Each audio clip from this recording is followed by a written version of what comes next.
আসসালামু আলাইকুম ৰহমতুল্লাহি ওয়া বাৰাকাতুহু। মই পাৰভেজ মাৰুফ।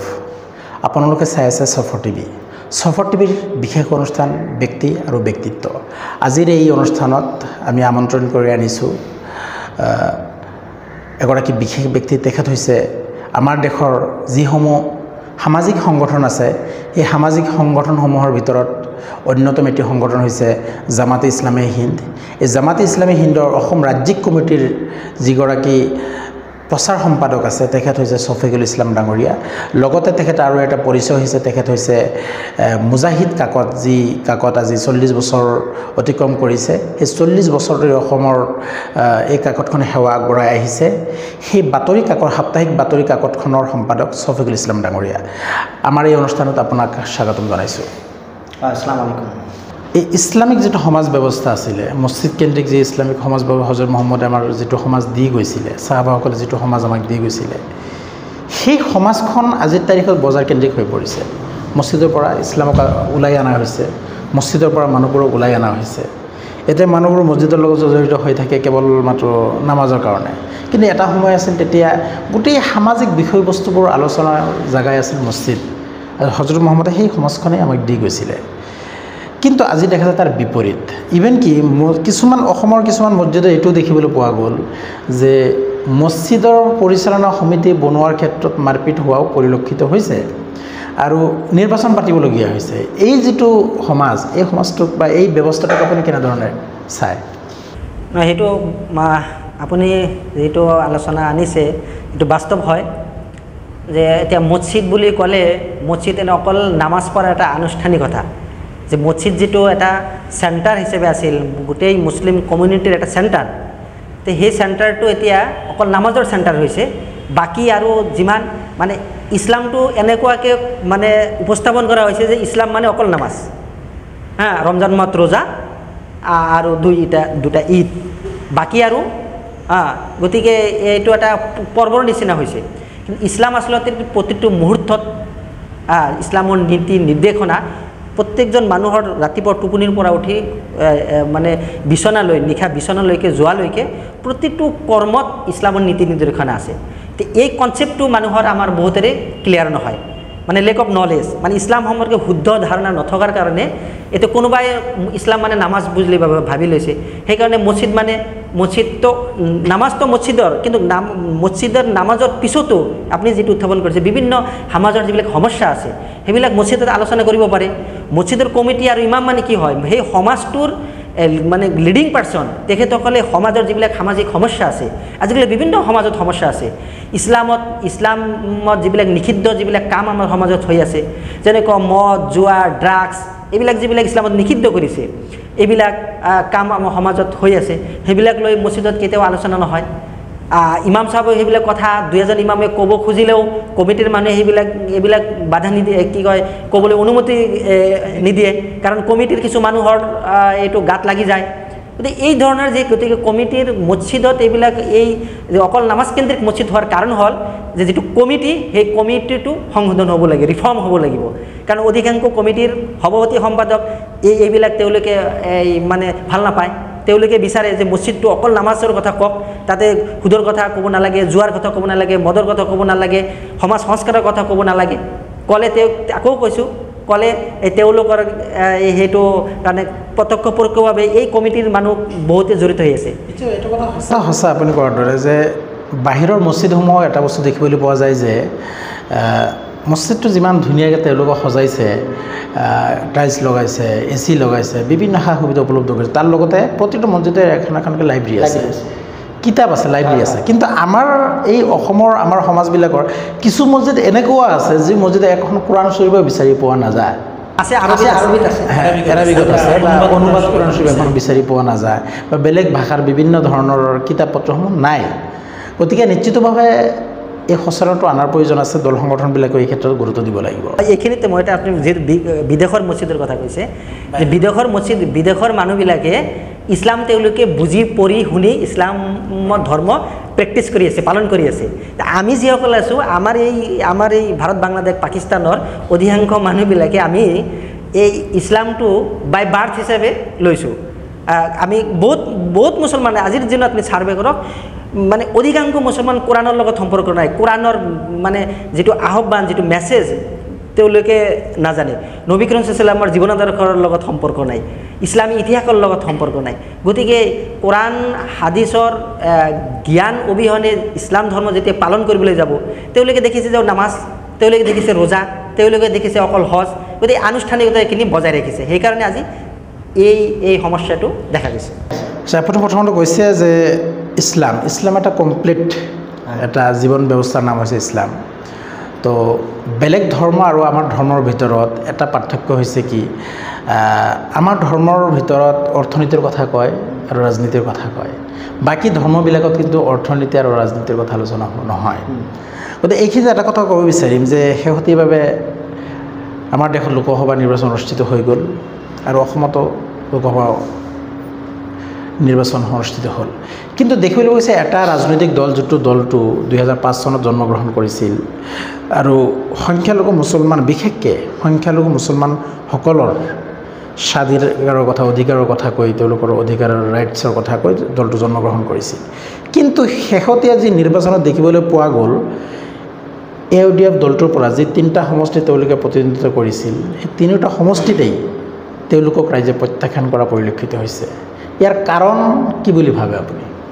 হয়, এই যিটো নিৰ্বাচন কথাটো ৰাজনৈতিক, আমি আচলতে অৰাজনৈতিক ব্যক্তি, ৰাজনীতিৰ লগত সক্ৰিয়ভাৱে আমি কোনো দলক আমি ছাপোৰ্ট নকৰোঁ, সমৰ্থন নকৰোঁ। নাই, কথাটো কৈ আছোঁ যে আমি কোনো ৰাজনৈতিক মানে আমি অন্ধভাৱে সমৰ্থন নকৰোঁ, আমি কোনো ৰাজনৈতিক দলক আমি শত্ৰুতাও নকৰোঁ।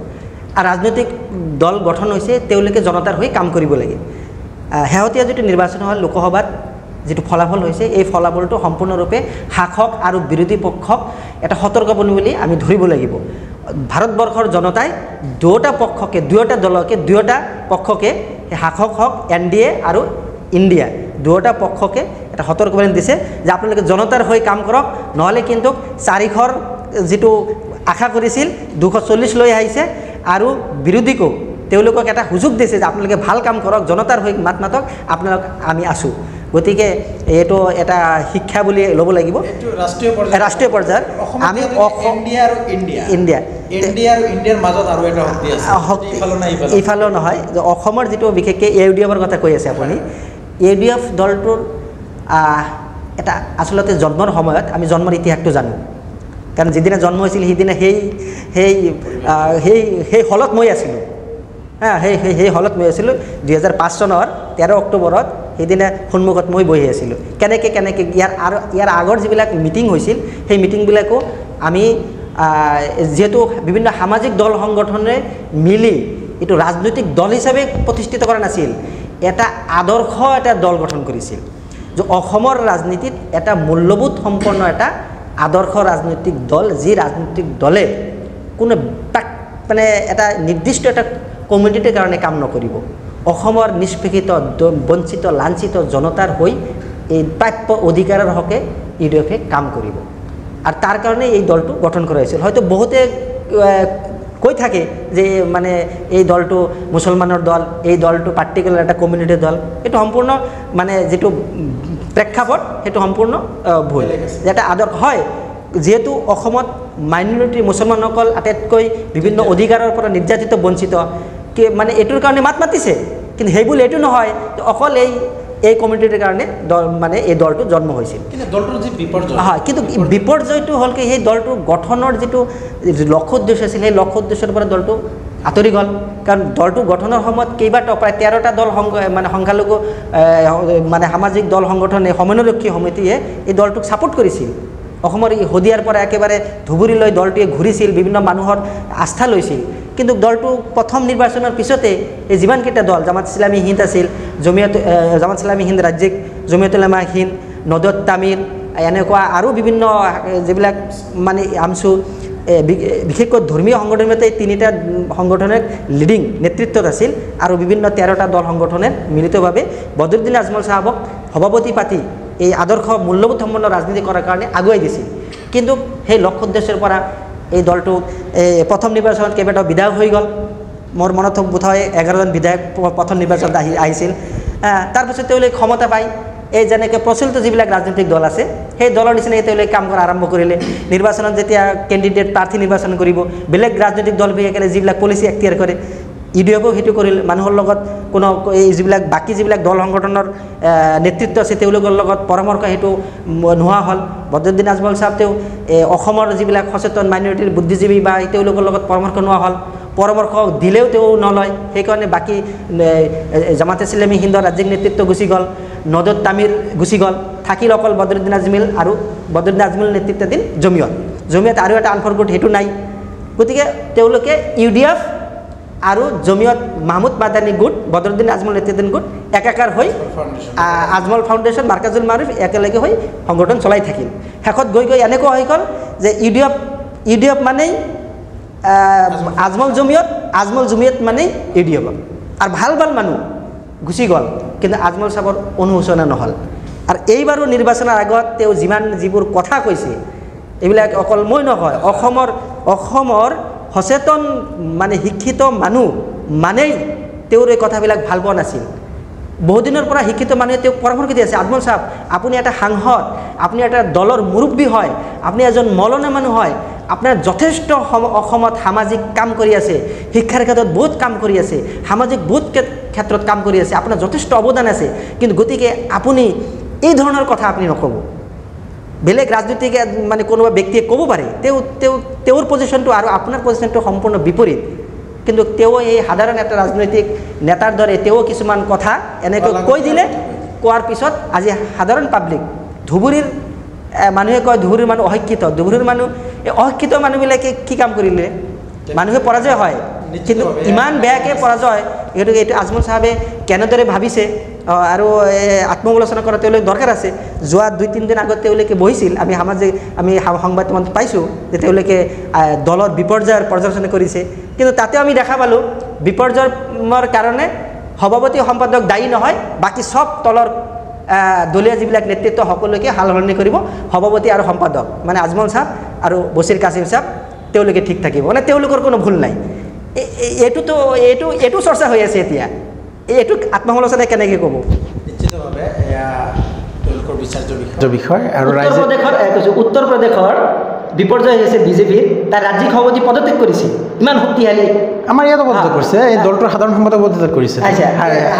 সাংগঠনিক কিন্তু যি মূল দুজন মানুহ, সেই দুজন মানুহ মই ভাবোঁ তেওঁলোকে আত্মসমালোচনা এতিয়ালৈকে কৰা নাই।